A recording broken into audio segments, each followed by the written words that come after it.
Oh, that's harder than it looks, actually. Credit to him. Hi, I'm CP, and welcome to another video from Bespoke Unit. In this review, we shall be exploring a new release that has not yet hit the shelves in the US, and I'm talking about Thierry Mugler's Alien Man.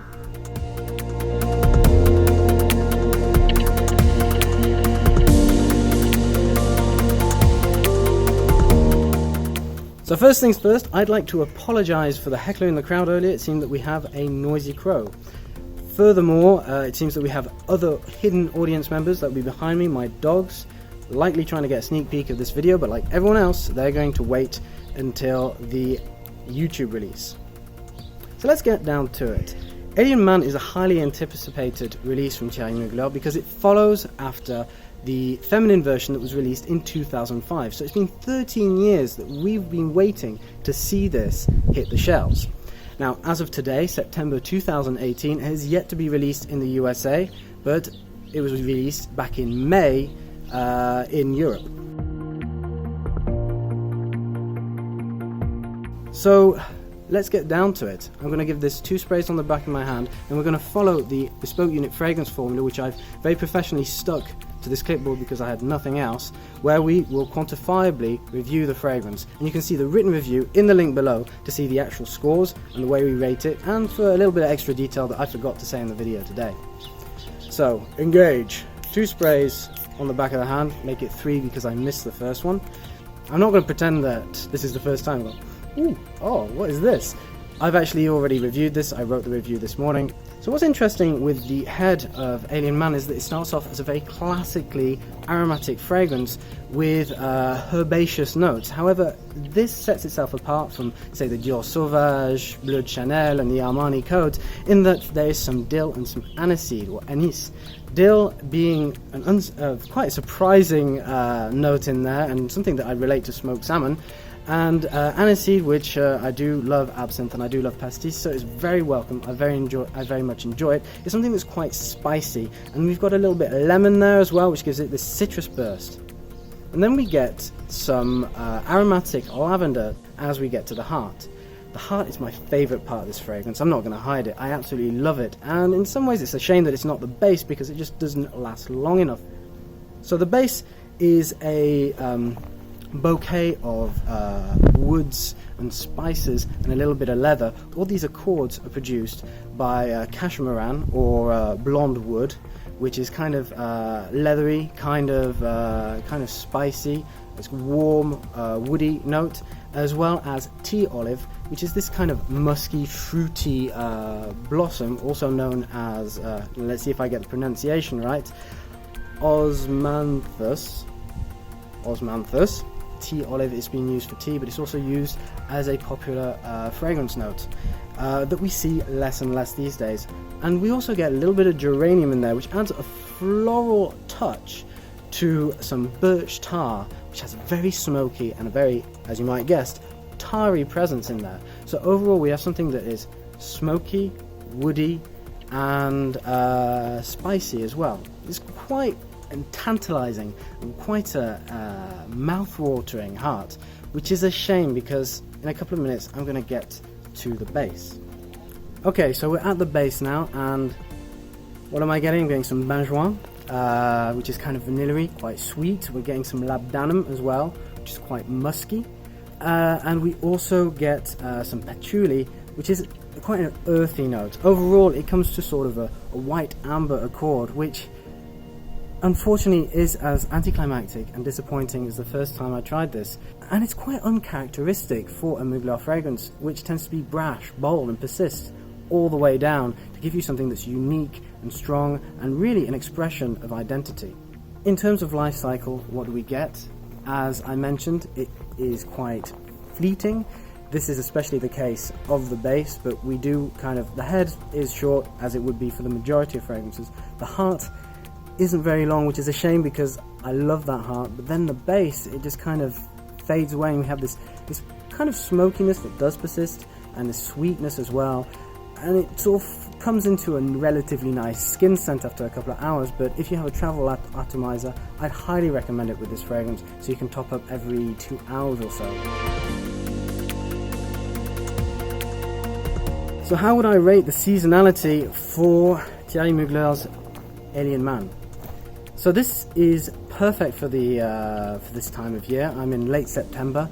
It's got these aromatic properties and some spicy, warm properties that kind of bring us towards the winter. The nights are turning in, we're getting a low sun, and it really echoes that. It wouldn't be out of place during the winter time. It'd be a fresher alternative to your typical winter fragrances that are more in the deeper oriental notes, quite dry, quite powdery.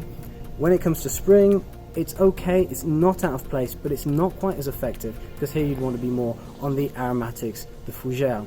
However, for summer, I'll probably consider something a little different. You can see the best fragrances that we recommend in the links below. What would I say about the weight and strength? That is, the projection, the sillage, and the longevity. It's not as good as I hoped from a Mugler fragrance.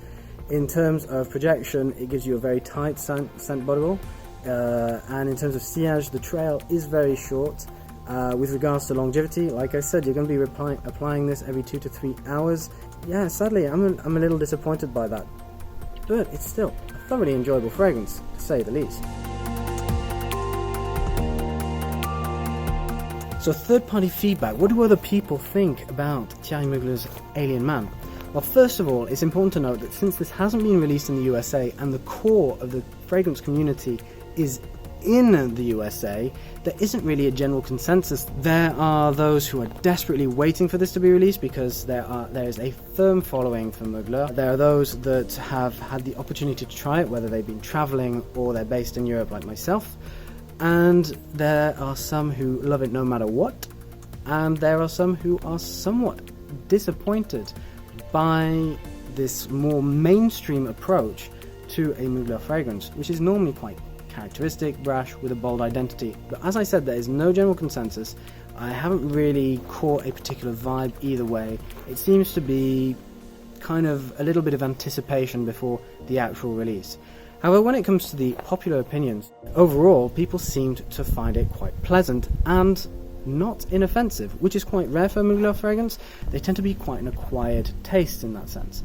It was mostly popular with the younger generations, so that's guys and girls in their teens up until women and men in their 20s, and sort of mid-30s onwards people started to find it a little bit bland, a little bit too designer, too mainstream. Nevertheless, those who did enjoy it, they found the smokiness particularly appealing, and they really liked the sort of woody spiciness that you get in the heart. As I was applying this quite fresh, I didn't get many opinions about the base, so time will tell on that one, and we'll see what the fragrance community decides, although there are probably going to be a lot of debates until we get there. Let's talk about the impressions, which is more or less when you can wear or who should wear this fragrance. We're just kind of giving guidelines so you can have a full picture of what to expect from this fragrance. So firstly, this, as I mentioned, is an ideal fragrance for men in their 20s. Could probably be worn by late teens, could probably be worn by people in their early 30s. It really depends how mature or how young at heart you are. In terms of when to wear the fragrance, in terms of the time of day, this is very much a daytime fragrance. It's ideal for a time like now, when I'm sweating buckets under the sun at its peak. As we're starting to get toward night, it kind of loses that effectiveness it has because of that fresh bouquet of aromatic and herby, spicy notes that you have in there as well. With regards to occasion, now I find this to be quite a casual fragrance overall. However, it can be worn in less conservative office spaces. I think it'd be absolutely fine. Maybe if you're kind of a young guy at work wearing a really modern, contemporary, slim cut suit, this would work quite nicely.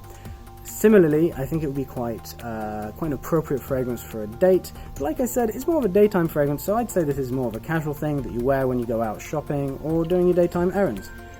Finally, with regards to the masculinity, this is quite a moderate one. Because of this white amber base, you don't have anything that's sort of underneath this really strong masculine essence, but you certainly do have masculine notes in there throughout. So this is not really something that could be unisex, but it's not like Black Panther level either. So finally, let's talk about the presentation of Mugler's Alien Man. First of all, I absolutely love the bottle. I think the bottle is incredible. It has this really interesting geometric design that seems to be inspired by the Art Deco period, especially where you have this metallic stalk just in the middle. There's also something about it, this kind of indigo sheen that it has under the sun, as well as the kind of black monolithic look. This is kind of reminiscent of Stanley Kubrick's 2001 A Space Odyssey.